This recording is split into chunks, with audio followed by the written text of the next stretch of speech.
Good morning. Harshad education YouTube ચેનલમાં આપ સર્વેનું હાર્દિક સ્વાગત છે. આજે ફરી એકવાર આપણે બધા મળ્યા. હજી સુધી કોઈ વિદ્યાર્થીએ ચેનલને સબસ્ક્રાઇબ ન કરી હોય તો સબસ્ક્રાઇબ કરી લો. આજે આપણે ફરી એકવાર ધોરણ 9 સામાજિક વિજ્ઞાન પાઠ નંબર 10 સરકારના અંગો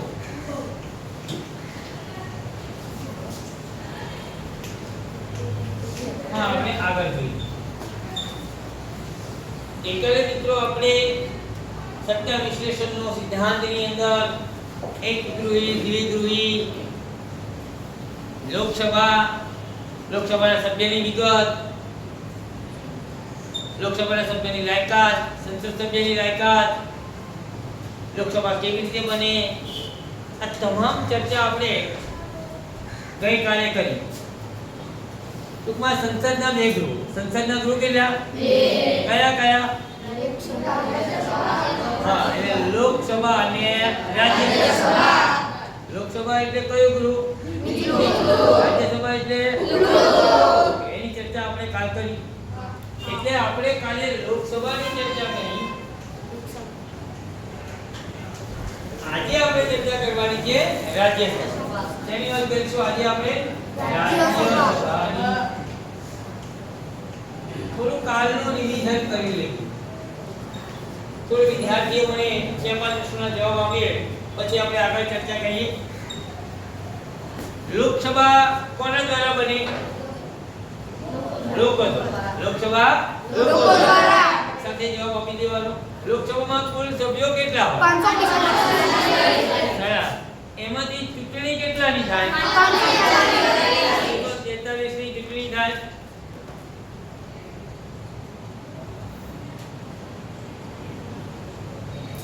દરેક વિદ્યાર્થીનું પુસ્તક બંધ હોવું જોઈએ.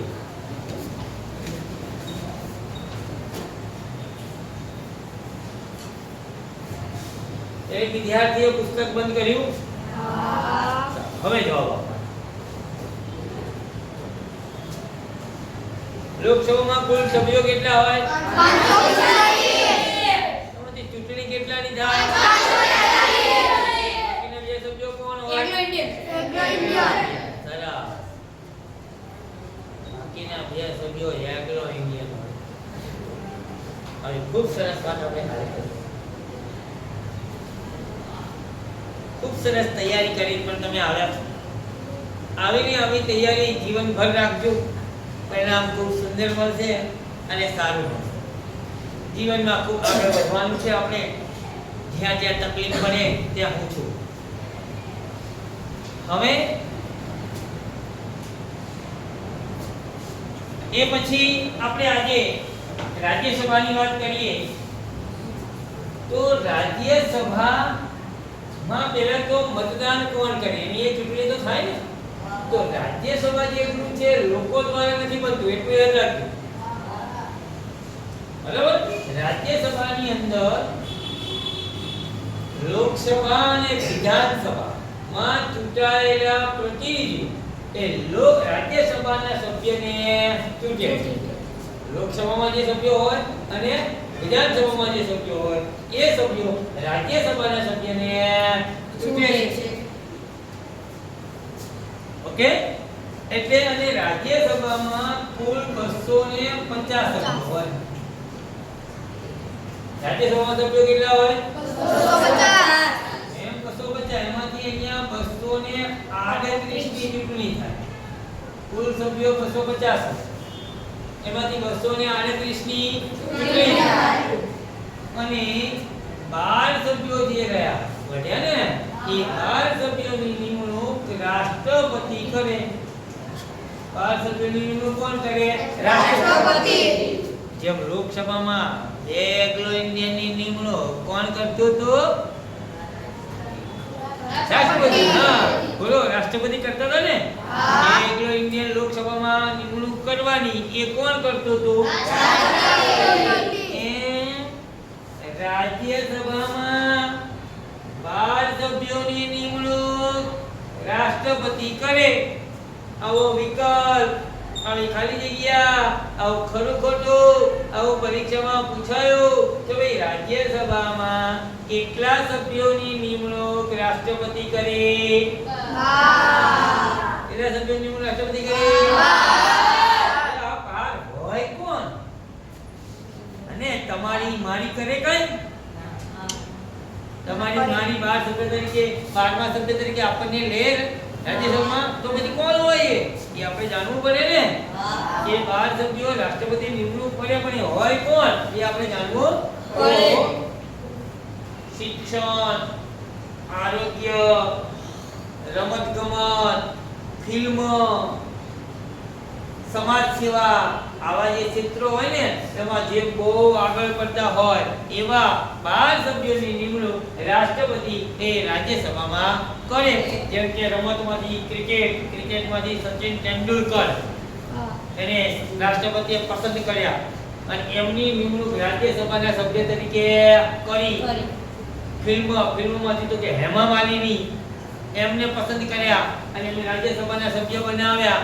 આમ આવા જે અલગ અલગ ક્ષેત્રો હોય એમાં જે નામાંકિત વ્યક્તિ હોય એ નામાંકિત વ્યક્તિની નિમણૂક એવા 12 સભ્યોની નિમણૂક રાષ્ટ્રપતિ રાજ્યસભાના સભ્ય તરીકે કરે. મતલબ બધાને ખ્યાલ આવી ગયો ત્યાં 12 સભ્યો કોણ હોય એ આવા જુદા ક્ષેત્રોમાંથી અલગ અલગ સમસ્ત વ્યક્તિઓ હોય, નામાંકિત વ્યક્તિઓ હોય. એ પછી એમાં 12 સભ્યો 250 238 12 સભ્યોની નિમણૂક રાષ્ટ્રપતિ કરે. હવે અહીંયા રાજ્યસભાનો જે સભ્ય છે એના હોદ્દાની મુદત, રાજ્યસભાના હોદ્દાની મુદત 6 વર્ષ. રાજ્યસભાના હોદ્દાની મુદત 6 વર્ષ. બાકીના લોકસભાના હોદ્દાની મુદત તો 5 વર્ષ. લોકસભાના હોદ્દાની મુદત 5 વર્ષ હોય. લોકસભાની 5 હોય, વડાપ્રધાનની એ 5 હોય, મુખ્યમંત્રીની એ 5 હોય, રાષ્ટ્રપતિની એ 5 હોય, રાજ્યપાલની એ 5 હોય. આ તમારી જે નગરપાલિકા છે ને અહીંયા એ નગરપાલિકાના જે સભ્યો કોર્પોરેટરો જે ગયા હોય ચૂંટાઈ એમની એ 5 હોય. તમે જે ગામડામાંથી આવો છો તમારી જે ગ્રામ પંચાયત છે અને જે ગ્રામ પંચાયતમાં સરપંચ હોય એના સભ્યો હોય એમની એ 5 વર્ષની હોય. બધાની 5 વર્ષ. ખાલી એકલું રાજ્યસભાના સભ્યની મુદત 6. બાકીના બધાની 5. સમજાયો? કેટલો સમજાયો?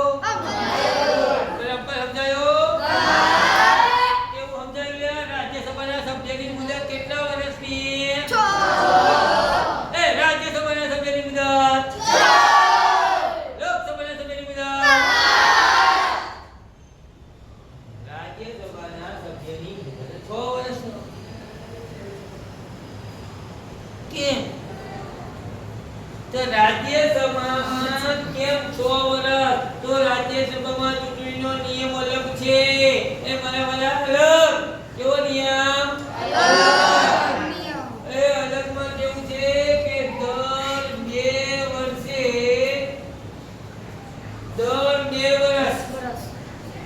એક તૃતીયાંશ સભ્યો રિટાયર થાય એટલે નિવૃત્ત થાય. કેટલા સભ્યો નિવૃત્ત થાય? રિટાયર થાય એટલે કે નિવૃત્ત થાય. દર 2 વર્ષે એક તૃતીયાંશ નિવૃત્ત અને એક તૃતીયાંશની ચૂંટણી. એક તૃતીયાંશ નિવૃત્ત, એક તૃતીયાંશની ચૂંટણી. એક તૃતીયાંશ નિવૃત્ત, એક તૃતીયાંશની ચૂંટણી. એટલે દર 2 વર્ષે આ બધું થાય. એટલે રાજ્યસભામાં ચૂંટણી થાય દર 2 વર્ષે. એ નક્કી થઈ ગયું. દર 2 વર્ષે ચૂંટણી થાય. એક તૃતીયાંશ સભ્યો નિવૃત્ત થાય અને એકલા સભ્યોની ચૂંટણી થાય. એટલે સભ્યની મુદત થઈ ગઈ 6 વર્ષ. જે આજે એનું નિમણૂક થયું તો એનો નિવૃત્ત થવાનો વારો ક્યારે આવે? 6 વર્ષ પછી આવે ને. બે વર્ષ ગણો એટલે રાજ્યસભાના મુદ્દાની મુદત કેટલી થઈ ગઈ? 6. એવી જ રીતે વિધાન પરિષદના સભ્યની મુદત પણ 6. ઓકે? બાકીના બધાની 5.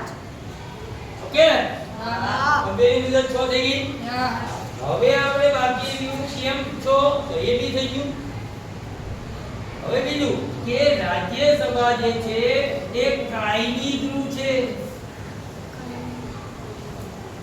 રાજ્યસભા એ કાયમી ગૃહ છે એટલે વેરવિખેર કરી શકાતું નથી. આ તો મોસ્ટ આઈટી પ્રશ્ન. રાજ્યસભા કેવું ગૃહ છે? કાયમી ગૃહ. રાજ્યસભા કાયમી ગૃહ છે. લોકસભા કાયમી ગૃહ નથી. કેમ? કારણ કે દર 5 વર્ષે લોકસભા વિખરાઈ જાય. દર 5 વર્ષે લોકસભા વિખરાઈ જાય. નવી સરખી જ લોકસભા બને દર 5 વર્ષે. જ્યારે રાજ્યસભા એ તો દર 2 વર્ષે ચૂંટણી થાય. 1/3 સભ્યો જ રિટાયર થાય, બીજા તો બધા અંદર હોય. એટલે રાજ્યસભા એ કાયમી ગૃહ છે, એનું ક્યારેય વિસર્જન થતું નથી. ઓકે? અને દરેક સભ્ય એ ગમે તે એક જ ગૃહનો સભ્ય હોવો જોઈએ, બંને ગૃહનો સભ્ય હોવો જોઈએ નહીં. ગમે તે એકનો જ હોવો જોઈએ. ઓકે? એ પછી રાજ્યસભા કાયમી ગૃહ. હવે રાજ્યસભાની વાત કરીએ તો એનું પણ કોરમ હોય. એનું પણ કોરમ. કાલે આપણે જોયું તો લોકસભાનું કોરમ હતું ને, કેટલું હતું? 1/3 પ્રમાણે અહીંયા કેટલા થાય તો 26. ઓકે? એ 1/3 સભ્ય હાજર હોય તો કામ ચાલે. એમ અહીંયા કોરમ છે 1/3 પ્રમાણે રાજ્યસભામાં કેટલા સભ્યો જોઈએ? 26. લોકસભામાં કેટલા જોઈતા હતા? 1/3 પ્રમાણે 55. Very good. શું નામ તારું? ગૌરવ. ખૂબ સરસ. ધન્યવાદ ગૌરવ. 55 સભ્યો જોઈએ ભાઈ લોકસભામાં. 1/3 પ્રમાણે કેટલા સભ્યો જોઈએ? 55. અને રાજ્યસભાની અંદર પણ કોરમ 1/2 નું છે, પણ 1/2 પ્રમાણે રાજ્યસભાની વાત કરીએ તો મને અહીંયા ભૂલ થઈ. 26 નહીં પણ 25 સભ્યો જોઈએ. કેટલા જોઈએ? 25. 250. તો 250 ના 10% એટલે 25. એટલા સભ્યો જોઈએ. ઓકે? કાયમી ગૃહ છે. કોરમની ખબર પડી ગઈ? પડી ગઈ ને? હવે બધું શું? તો રાજ્યસભાની લાયકાત. રાજ્યસભાનો સભ્ય બનવા માટેની લાયકાત. રાજ્યસભાની ચૂંટણીની વાત કરી, સભ્યોની વાત કરી, કેટલા સભ્યોની નિમણૂક રાષ્ટ્રપતિ કરે એની વાત કરી, હોદ્દાની મુદતની વાત કરી, દર 2 વર્ષે ચૂંટણી થાય એની વાત કરી, 1/3 સભ્યો રિટાયર થાય, એકલાની ચૂંટણી થાય એની વાત કરી, રાજ્યસભા કાયમી ગૃહ છે એની પણ વાત કરી, રાજ્યસભાના કોરમની પણ વાત કરી. હવે બાકી રહ્યું રાજ્યસભાની લાયકાત. શું બાકી રહ્યું લ્યા? લાયકાત. એ બોલો, શું બાકી રહ્યું? રાજ્યસભાની લાયકાત. એ આપણે અત્યારે સંસદનું કયો ગૃહ ભણી રહ્યા છીએ? સંસદના ગૃહ કેટલા? 2. કયા કયા? લોકસભા, રાજ્યસભા. લોકસભા એટલે કયો ગૃહ? નીચલું ગૃહ. અરે વાહ! રાજ્યસભા એટલે કયો ગૃહ? Very good. ખૂબ સરસ. હવે આપણે અત્યારે કયો ગૃહ ભણી રહ્યા છીએ? રાજ્યસભા. હે, મજા આવી ને ભણવાની? હા. મજા આવી? વિચાર કરશો. આપણે અત્યારે રાજ્યસભાનું ગૃહ ભણી રહ્યા છીએ.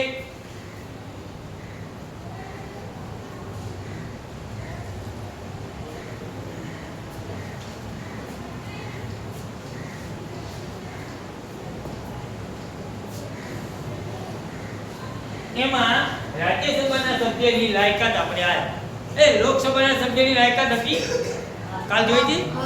કોને યાદ છે? બોલો. જે યાદ હોય, જેવી યાદ હોય એવી. બોલ ભાઈ. તેમ અસ્થિર મગજનો, નાદાન ગુનેગાર ના હોવો ના હોવો જોઈએ. બરાબર, સરસ. એક લાયકાત. ચલો ભાઈ, બીજી? સરકારી નોકરી. હા, સરકારી પગારદાર કર્મચારી ના હોવો જોઈએ. 2 થઈ. ચલો ત્રીજી? ભારતનો નાગરિક હોવો જોઈએ. કેટલી લાયકાત થઈ ભાઈ? કેટલી લાયકાત થઈ? 3 લાયકાત થઈ. કેટલી લાયકાત થઈ? 3 લાયકાત. ફરી વાર 3 લાયકાત કોઈ બોલશે? ત્રણ લાયકાત એક સાથે લોકસભાના સભ્યની ત્રણ લાયકાત એક સાથે બોલવાની વ્યવસ્થિત સરસ અવાજમાં. હા બોલીશ? ચાલો બોલો. તે અસ્થિર મગજનો નાદાન ગુનેગાર ના હોવો જોઈએ. તે સરકારી નોકરી તેની જોડે સરકારી નોકરી ના હોવી જોઈએ અને ભારતનો નાગરિક હોવો જોઈએ. સરસ, વેરી ગુડ, ખૂબ સરસ.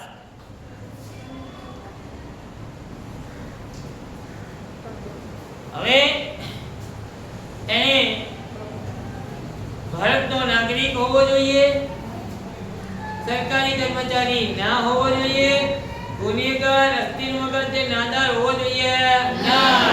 ચલો બીજું કોઈ બોલશે? લોકસભાની એક લાયકાત બાકી રહી ગઈ. ત્રણ તો તમે બોલ્યા, એક બાકી રહી ઉંમર. બોલો ભાઈ વિષ્ણુ. 25 વર્ષ. ઉંમર વિષ્ણુ 25 વર્ષની ઉંમર 25 કે 25 વર્ષની ઉંમર. હોવી જોઈએ. બરોબર, સરસ. તું લાયકાત કોની બોલ્યો? લોકસભાની કે રાજ્યસભાની? લોકસભાની. તો લોકસભાની 4 લાયકાત થઈ કે ના થઈ? થઈ ને. હવે લોકસભાની 4 લાયકાતની અંદર આજે આપણે એની એ જ 3 લાયકાત જે છે એ 3 લાયકાત આપણી ફિક્સ છે. 3 લાયકાત આપણી ફિક્સ. એ 3 તમને બધાને આવડી. હવે અહીંયા ખાલી એક જ ઉમેરવાનું. ભારતનો નાગરિક હોવો જોઈએ, સરકારી પગારદાર કર્મચારી ના હોવો જોઈએ, નાદાર અસ્થિર મગજ ગુનેગાર ના હોવો જોઈએ, અને લોકસભા હોય તો 25 વર્ષ કે જેથી વધારે હોવો જોઈએ, અને રાજ્યસભા હોય તો 30 વર્ષ કે તેથી વધારે વયનો હોવો જોઈએ. આપણે લે બંનેની લાયકાત કેમનો આવડે? કેટલા લેજો? દરેક વિદ્યાર્થીને લાયકાત આવડશે? બરાબર આવડશે? પરીક્ષા પૂછાય તો લખી શકો? હા તો લખજો. તમે લખતા નથી મિત્રો, પરીક્ષામાં આવું ન ચાલે યાર. આટલો જલ્દી ખંડીથી હું કેટલું જોરદાર ભણાવું, પણ તમે લખો નહીં તો પરીક્ષામાં અમને દુઃખ લાગે. એટલે લખજો. હા યાદ રહેશે ને? કાલે આપણે ફરીવાર પૂછીશું. હવે અહીંયા રાજ્યસભાની પણ લાયકાત આવી ગઈ. હવે આપણે રાજ્યસભાની અંદર પણ જેમ લોકસભામાં અધ્યક્ષ સ્પીકર હોય એમ રાજ્યસભાની અંદર શું હોય? ચેરમેન. રાજ્યસભામાં શું હોય? ચેરમેન. તો રાજ્યસભાના ચેરમેન કોણ હોય? તો રાજ્યસભાના ચેરમેન ઉપરાષ્ટ્રપતિ હોય. રાજ્યસભાના ચેરમેન કોણ હોય? ઉપરાષ્ટ્રપતિ. રાજ્યસભાના ચેરમેન કોણ હોય? ઉપરાષ્ટ્રપતિ. રાજ્યસભાના ચેરમેન કોણ હોય? ઉપરાષ્ટ્રપતિ. અને ડેપ્યુટી ચેરમેન એટલે વાઇસ ચેરમેન એ પોતાના સભ્યોમાંથી અંદરથી એ લોકો બનાવી દે. ઓકે, બાકી રાષ્ટ્રપતિ રાજ્યસભાના ચેરમેન કોણ? તો ઉપરાષ્ટ્રપતિ. તો પ્રથમ ચેરમેન રાજ્યસભાનું કોણ હતું? પ્રથમ ચેરમેન રાજ્યસભાનું કોણ હતું? ડોક્ટર સર્વપલ્લી રાધાકૃષ્ણ. બરોબર. પ્રથમ ચેરમેન ડોક્ટર સર્વપલ્લી રાધાકૃષ્ણ પ્રથમ ચેરમેન હતા. બરોબર. એનો મતલબ પ્રથમ ઉપરાષ્ટ્રપતિ ડોક્ટર સર્વપલ્લી રાધાકૃષ્ણ થયા ને? કયા કે ના થયા? પ્રથમ ચેરમેન ડોક્ટર સર્વપલ્લી રાધાકૃષ્ણ. તો પ્રથમ આઈડિયાનો મતલબ સર્વપલ્લી રાધાકૃષ્ણ એ પ્રથમ ઉપરાષ્ટ્રપતિ થયા ને? કારણ કે રાજ્યસભાના ચેરમેન કોણ હોય? ઉપરાષ્ટ્રપતિ. પરીક્ષામાં એવો પ્રશ્ન પૂછાય કે ભાઈ ઉપરાષ્ટ્રપતિ હોદ્દાની રૂએ શું હોય?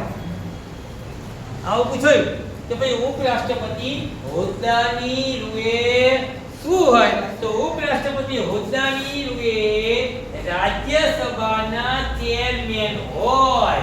શું હોય? ચેરમેન. ઉપરાષ્ટ્રપતિ હોદ્દાની રૂએ શું હોય? ચેરમેન. અથવા એમ પૂછે કે રાજ્યસભાના ચેરમેન કોણ હોય? તો ઉપરાષ્ટ્રપતિ રાજ્યસભાના ચેરમેન હોય. આ આટલું વસ્તુ આપણે આજે યાદ રાખવાની છે. આટલે સુધી આપણે આજે ભણીશું. આવતીકાલે આપણે હવે અહીંયા રાજ્યસભાના ચેરમેનની વાત કરી. આવતીકાલે આપણે લોકસભાના સ્પીકર અને લોકસભાના અધ્યક્ષની વાત કરીશું. એનું કામ શું, એને શું કરી શકીએ, અધ્યક્ષ કેવી રીતે ગૃહનું સંચાલન કરે, અધ્યક્ષ કોણ બને, આ બધી બાબતોની ચર્ચા આપણે એ આવતીકાલે કરીશું. અહીંયા આપણો પીડીએફ આજનો પૂરો કરીએ છીએ. હજી સુધી પણ જે વિદ્યાર્થી ચેનલને સબસ્ક્રાઇબ નથી કરી એ વિદ્યાર્થીઓ ચેનલને સબસ્ક્રાઇબ કરી અને બેલ આઇકન દબાવી અને ચેનલને આગળ વધારો. અને તકલીફ પડે ત્યાં કોમેન્ટ કરતા રહો. જય ભારત, વંદે માતરમ. ભારત માતા કી જય.